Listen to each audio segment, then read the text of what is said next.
first car vlog, first official car vlog. The last one was not really one. It was more of an update on my bike. Sad stuff. So I'm going to talk about this car and overall my more car side of my life. Good.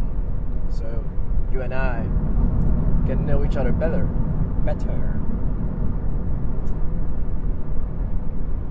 My car right now, my current car is a 2013 Scion FRS. I bought it 3.5-ish years ago. Didn't buy it brand new. Nah.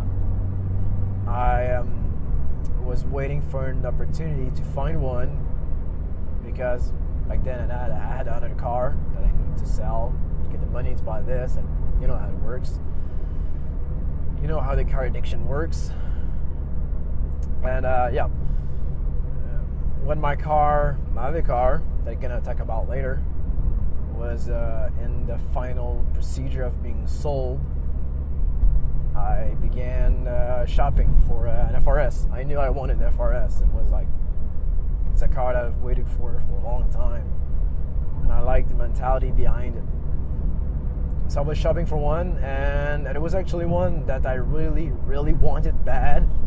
It was also a 2013 one model, except it was a ultra blue marine. And you know, I like the first year of the ultra blue, darker blue. I love how deep it is, and with Tom red tail light, it looks good. With a good drop and nice set of wheels, it looks awesome. But when I finally when I was able to contact the dealer that I had the blue one, I went online like every day, and I checked on the ad, and the ad was gone, and I didn't take the number before, so 1 + 1, it means it was sold. So that was a bummer for me. I kept on searching, and I found this one in a Toyota dealer. And this one, it's quite a classic case of a sports car that need to be sold after 6 months of use. It was a guy. He was a salesman at Toyota. He bought it brand new. Put some winter floor mats on it, winter rims and tires, and tinted the windows. Small stuff, but you can see he liked it. And after a few months that he had it, his girlfriend got pregnant. So it was the right time for me to move in and get the kill. So I got this with 6,000 kilometers on the clock, so about 3,000 miles. For price-wise, for $4,000 less than brand new, with less interest rate, and tinted windows and winter tires without even negotiating. So it was a good deal for me. So I bought it because I got a deal. So that's how I got it. And I bought it in January, so in the dead of winter, of Canadian winter, driving in snow. Good thing was that it wasn't my first sports car. It wasn't my first rear-wheel drive sports car in winter, so I've had previous experience of how to drive those. So that helped me a lot, because the FRS is not bad in snow and ice. It's not that bad, but still, you need to be aware of what you're doing and where the power goes. In the back, you need to know what's going on. So that wasn't my first time, so that was nice. That helped me a lot. And ever since I got this car, it has been a good love story, I would say. Love story? Yeah, love story. Because right now I'm in love with this car. I really do love it. Because it costs nothing to repair, maintain, get parts, easy to work on. And in all the 3.5 year-ish that I've had it, never a single time has it broke down on me or left me on the side of the road or just did a weird knock or little oil leak or something. Not a single time. And I cannot say that for a lot of cars that I've had. And I've had a lot of cars. I'm going to go through the list later on. I've had a few cars, and some expensive, some not, some old, some new. So I've had experience with different cars. And so far, this one is one of my favorite, if not the favorite, or close to being number one for me. Yeah. It's a great car. Actually, I like the interior. It's real simplest. It's simple. Radio is there. Control for climate is there. Steering wheel, that's it. Yeah, windows. But you don't have a million switches on your steering wheel. You don't have a million things on it. It doesn't take 6 months to know how to turn on the radio and connect your Bluetooth. No, it's pretty simple. It's a simple car. That's what I like. It's cheap and simple, and it's fun. I like that spirit. And everybody knows it's a driver's car. You can drive it pretty hard, and it's rewarding to drive. Sure, it lacks a lot in power, but yeah, it does lack power. I like power. Like, what kind of car guy is gonna say, "Oh no, that's enough for me"? Bullshit. Nobody does. That's a lie. If you're telling yourself that, you're lying. You're lying to me, to everybody else, and yourself. So yeah, it doesn't have a whole lot of power, but it's a lightweight car, so it's not crazy fast, but it's not crazy slow either. If you get in the power range, like after $4,500, it pulls decently when you're alone. If you have passenger, forget about it. And I'm gonna do my list of cars that I've had until now in order of ownership. Okay, let's start from the top.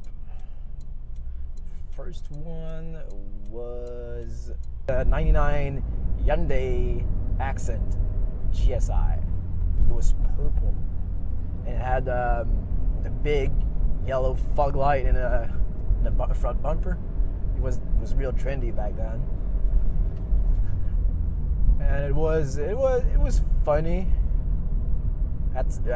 I learned how to drive with that car a lot, and with time it became my winter car, my winter beater.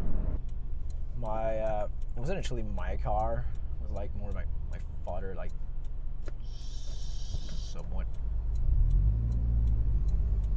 somewhat gave it to me. I used to take it around town. When I was 16, got my license. I need a car, so my father that gave it to me. But I took it every once in a while. My second car that I consider my first real car because it was mine. I bought it. Actually, my parents helped me pay for it. We had a deal. Was a 97 Pontiac Grand-Prix GTP, 2-door, no sunroof, and non-leather interior. So you don't see a lot of those around. The guy who had before me worked for the Coast Guard, so the car was in the garage all the time. Never went to winter, and it was damn clean, like damn clean. So it was a cool car. I was only the second owner, so it was my first real car. I wanted to have an American car when I started. I'm still a big muscle car fan, but when I was a kid, I was like, "Yeah, America, big block." And for my generation, V6, 3.8 liters, supercharged. That's a big block because everybody else had 1.8 on the Civics or 2.0s. So it was it pulled. That thing pulled a lot. It was a torquey car. It was fun.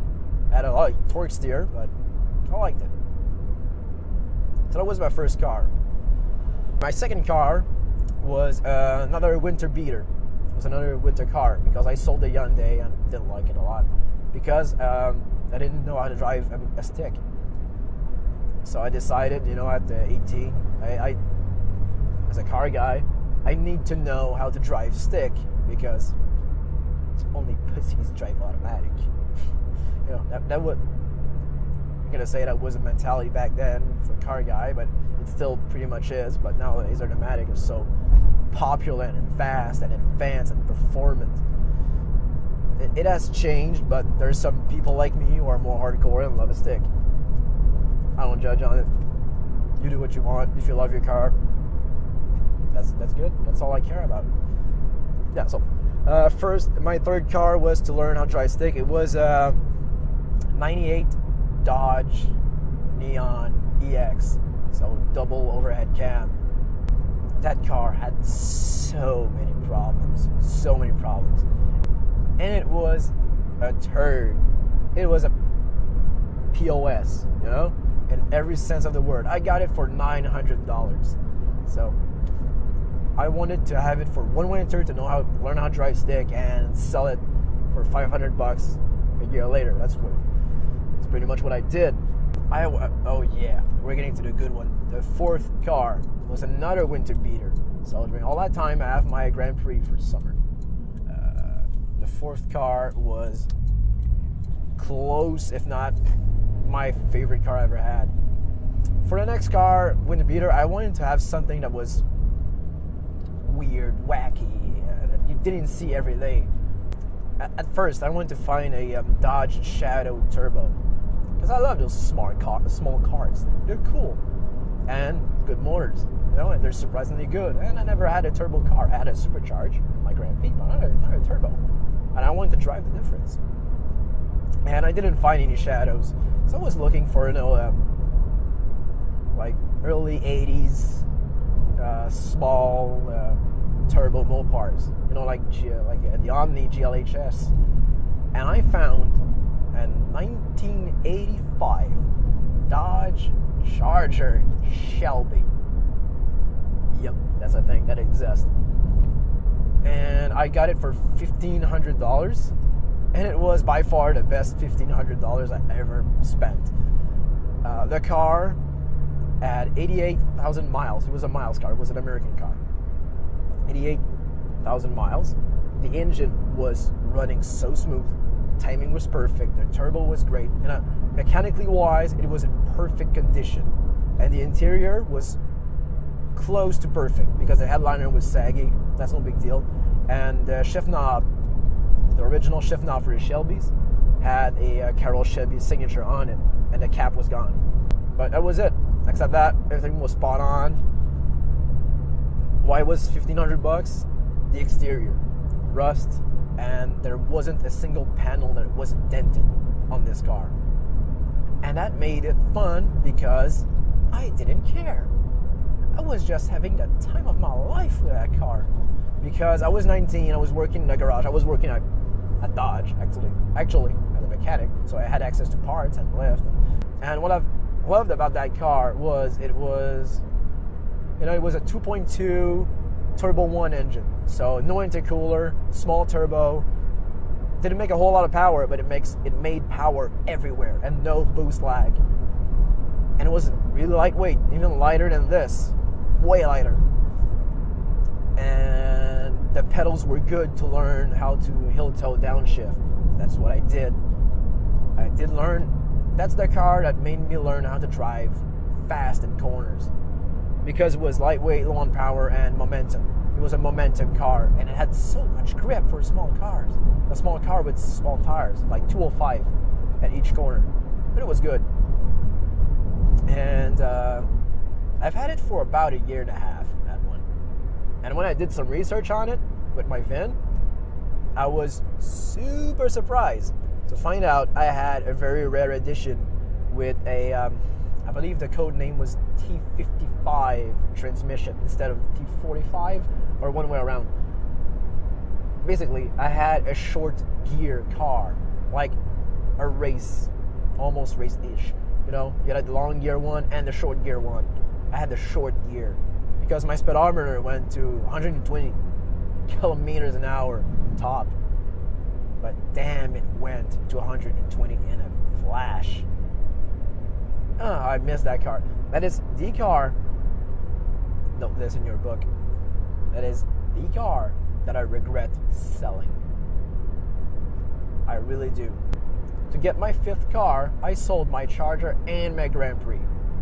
Yep. I was ready to get a big boy's car. Were expensive.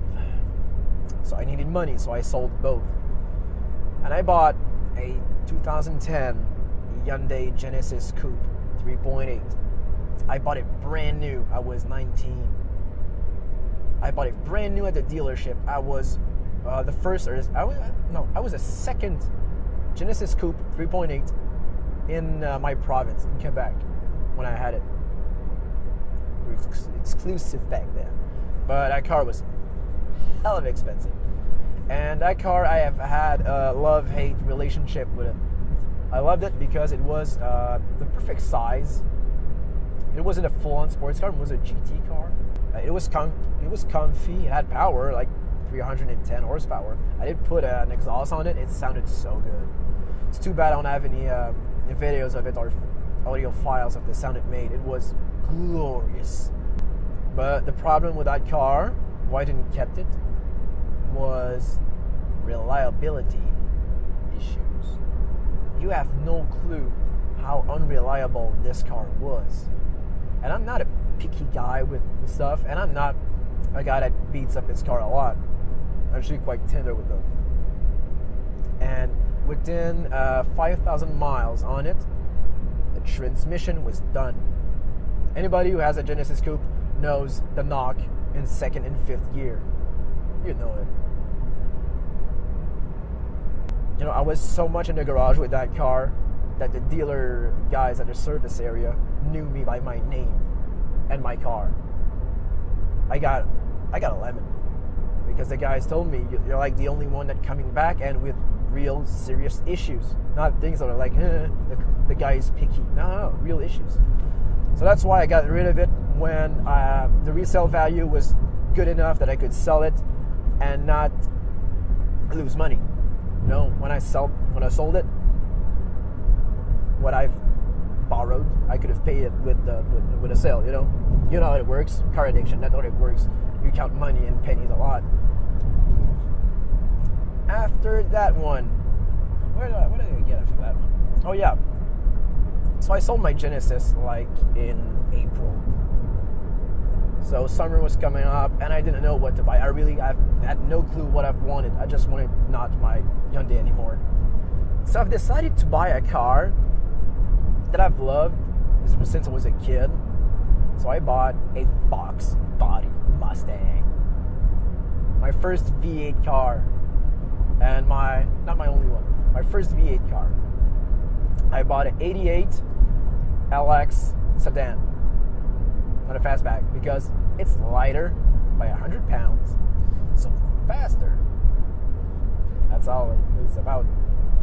And I found a survival one, never really modified, and no signs of crash. And I've had that car for barely 6 months. I wanted to have it for a summer, have my fun with it, and sell it at the same price. That's what I did. I had fun with that car and not so fun because it wasn't my first old car, so I knew what I was getting into. A lot of time on my back on the floor, wrenching, and I was okay with it.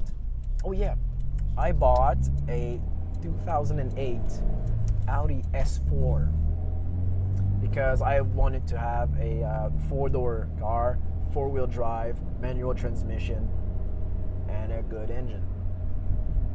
The 2008 S4, the B7 generation, was the last year of the 4.2 V8.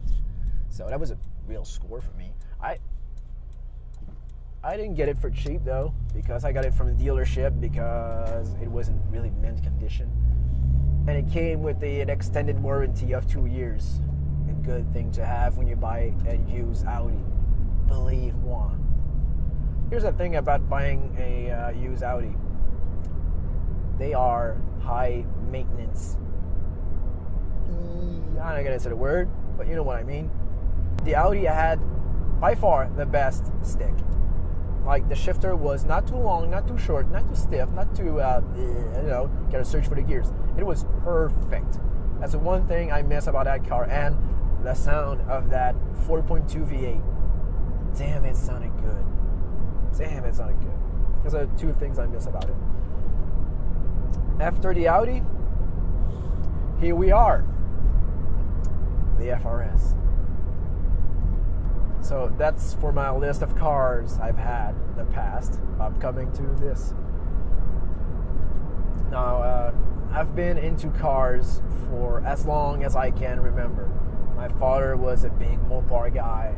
His father was as well. I am as well. I have a soft spot for cool Mopars in my heart, but they're too expensive for me to drive. Like, I would love to have a Hellcat, but at my age, I cannot afford it. Not yet. So yeah, I was born and raised in a car family. Even my mother knows a lot about cars. My sister knows a lot about cars, and we love cars. We talk about cars. When I was young, my trip with my dad, when you get a day off, me and him, just a time with the boys, was to go down to dealerships and look at cars and try to get a test ride for fun. That was our event, and I have fond memory of that. I love that. I love doing that. Even now, I love shopping cars. It's fun. I have been more into cars in my life than motorcycles. But motorcycles are new, but I like it a lot. But cars have a soft spot for me. Because growing up, especially in high school and that, I wasn't the popular kid. I'm not gonna lie to you. I wasn't. I was a little bit antisocial, maybe sometimes, because I didn't care about what others think about me. There was people who were so shallow and useless. I didn't like where I grew up. Like the school and the people around it, I didn't like it. So for me, cars were a way to exit reality, this bad reality. Because with cars, these machines are gorgeous and have personality, but no matter who you are, how young you are, what you like, the color you are, who you worship, the car is never going to judge you. Never. It's impartial. It's going to love you. If you love it, it's going to love you back. So that was my thing when I was young. I wasn't into sports. I didn't play hockey for a young Canadian guy. That's like a crime. Like, what? You never played hockey? What have you done with your youth? Well, I was working, saving money to buy cars. That's what I did. I was obsessed with cars. I still am. I spent my nights looking for cars, videos, and what are people doing with their project, kind of engine swaps, and I like it. That's my life. I'm happy doing that. It's an obsession. It really is an obsession. It's an addiction, but it's too good to leave. It's too good not to have. Yeah, thanks. Guys, the guy was giving me a thumbs up, or just waving his hand in the wind, but I'd rather think he found my car was cool. No, small stuff like that makes me happy. I need to learn how to slow down when I speak and articulate more. Sometimes I'm in a hurry and I go just I spit out words too fast and it sounds bad. So, and I'm gonna cut that. I'm speaking my nose.